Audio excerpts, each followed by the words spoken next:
E aí, pô, tudo bem? Eu tô aqui acompanhado de representantes do K-pop para falar de um livro que foge da nossa esfera convencional de leitura, né? Um livro da Ásia. Tô aqui para falar de Pachinko, da Min Jin Lee. Ela é uma coreana radicada norte-americana. Tem o pessoal do K-pop aqui porque quando a gente fala em Coreia, hoje, atualmente, o que nos vem à mente é essa expressão do soft power da Coreia do Sul, né? A gente sabe que a Coreia é dividida em Coreia do Sul e do Norte, e eles têm conseguido se consolidar no cenário internacional através da música, da cultura. Mas não é só isso.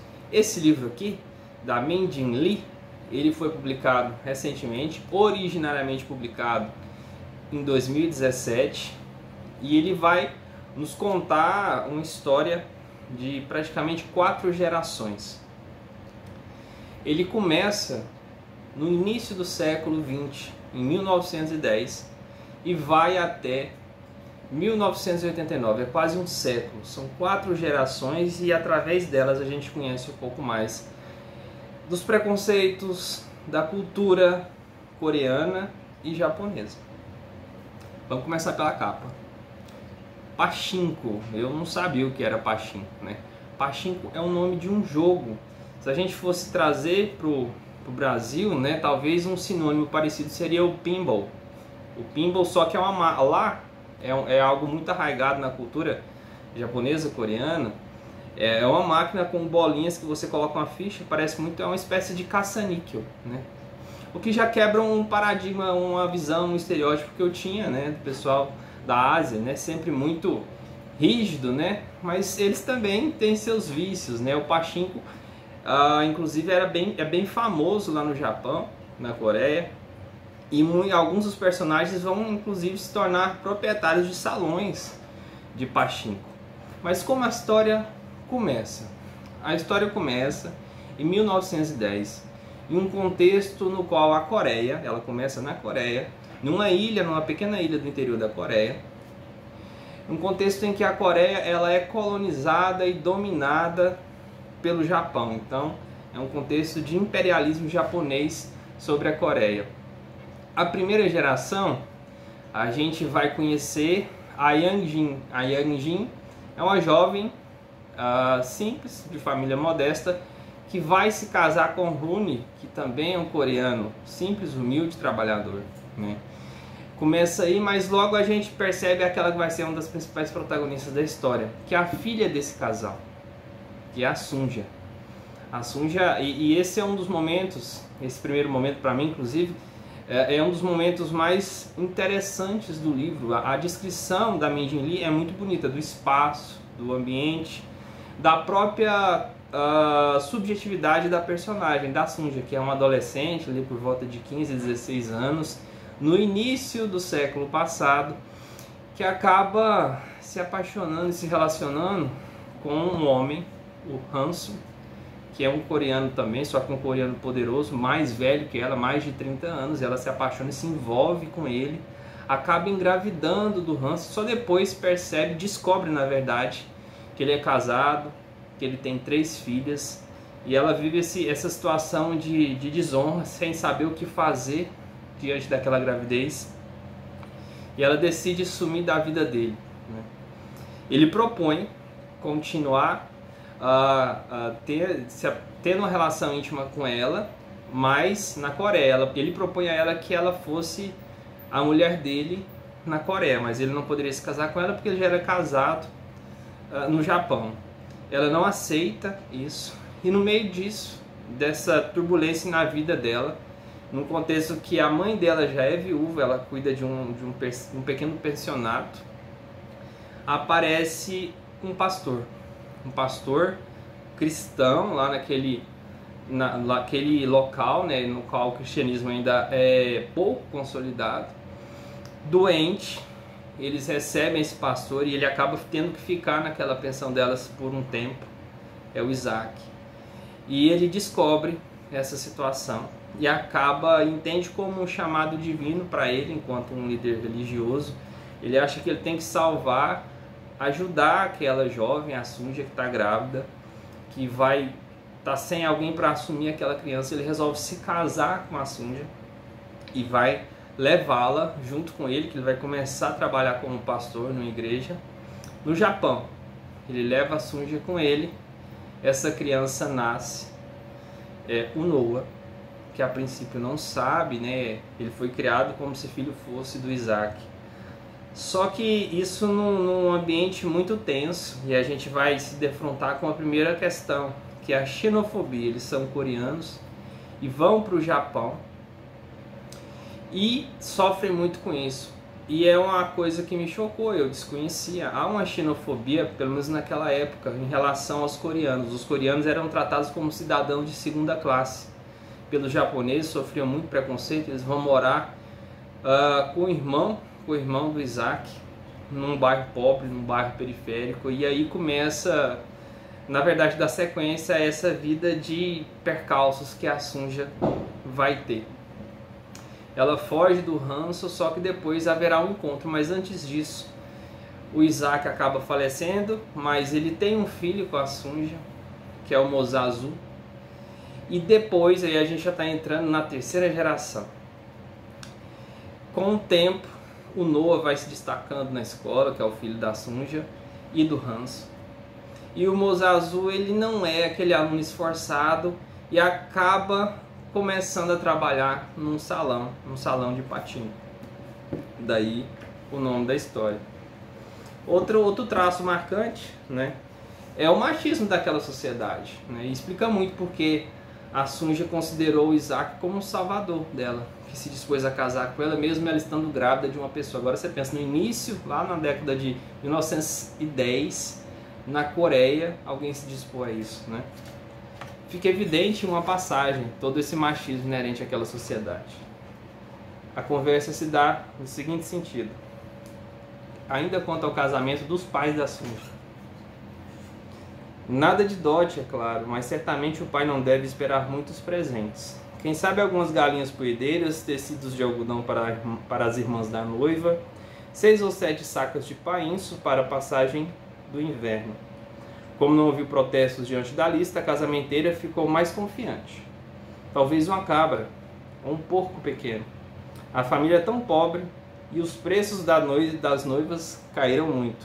A garota não vai precisar de nenhuma joia. Aqui ainda tinha essa figura interessante da casamenteira que ia intermediar essa espécie de transação para que se formalizasse um casamento, né? Que são os pais da Sunja. Então, o primeiro momento da história se passa na Coreia. Depois Sunja acompanha Isaac para o Japão. E lá eles vão sofrer bastante coisa. Em dado momento, Isaac será preso. E ele já tem uma saúde bastante debilitada, vai sofrer muito. E o tempo vai passando. Porque começa em 1910, mas nesse meio tempo passa-se. A Sunja vai envelhecendo, seus filhos vão crescendo. O pano de fundo acaba sendo também a Segunda Guerra Mundial e como ela afeta ali no ambiente do conflito do Pacífico, como ela afeta a Coreia. A Coreia é num ambiente de muita miséria e o Japão também, mas se o Japão estava miserável, a Coreia estava muito mais. Nesse contexto também a gente entende um pouco mais como se passa, quais são as repercussões da Segunda Guerra Mundial para a Coreia e para o Japão. Então, esses são o que nos leva a alguns conceitos que são marcantes na obra. A questão de nação, por exemplo, é um dado momento que é um conceito bem interessante sobre o que vem a ser nação. Proponho a seguinte definição de nação: uma comunidade política imaginada tanto como inerentemente limitada quanto soberana. É imaginada porque até os membros da menor nação nunca conhecerão a maioria de seus compatriotas, nunca os verão, nem ouvirão falar deles, ainda que na mente de cada um viva a imagem de sua comunidade. Por fim, é imaginada como uma comunidade porque, independentemente da desigualdade, da exploração que possam prevalecer em cada uma delas, uma nação é sempre concebida como uma camaradagem profunda e horizontal. Em última instância, foi essa fraternidade que tornou possível nos últimos 2 séculos que tantos milhões de pessoas estejam dispostas não apenas a matar, mas a morrer de bom grado por essa imaginação limitada. É uma definição que está no livro, é uma crítica, né, à guerra, ao que a guerra acaba provocando, né, e nossos personagens vão sofrer muito. E outra passagem também, a guerra é abordada da seguinte maneira: para cada patriota lutando por uma Coreia livre, ou para cada coreano desgraçado lutando em nome do Japão, havia 10 mil compatriotas no país, em outros lugares que estavam apenas tentando colocar um prato de comida na mesa. No fim das contas, o estômago era seu imperador. Isso num contexto que o Japão também tinha o imperador, né?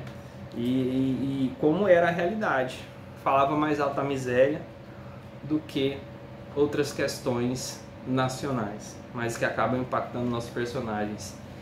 Depois de passada a guerra, tem aquele pano de fundo também da divisão das Coreias, né, entre Coreia do Norte e Coreia do Sul. E vamos conhecer a quarta geração. A quarta geração são os filhos de Noa e de Mosazu, que são os filhos de Sunja. Todos eles vão enfrentar, por mais bem-sucedidos que sejam, vão enfrentar a todo momento a xenofobia, a opressão. Por exemplo, sob considerável pressão, a autoridade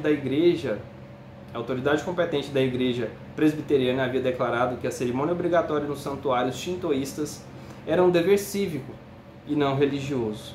Embora o imperador, o chefe da religião estatal, fosse considerado uma divindade viva, o pastor Yo, um sacerdote fiel e pragmático, acreditava que a cerimônia do santuário, na qual as pessoas da vizinhança eram obrigadas a se reunir e realizar ritos, era na realidade um ritual pagão destinado a fomentar o sentimento nacionalista.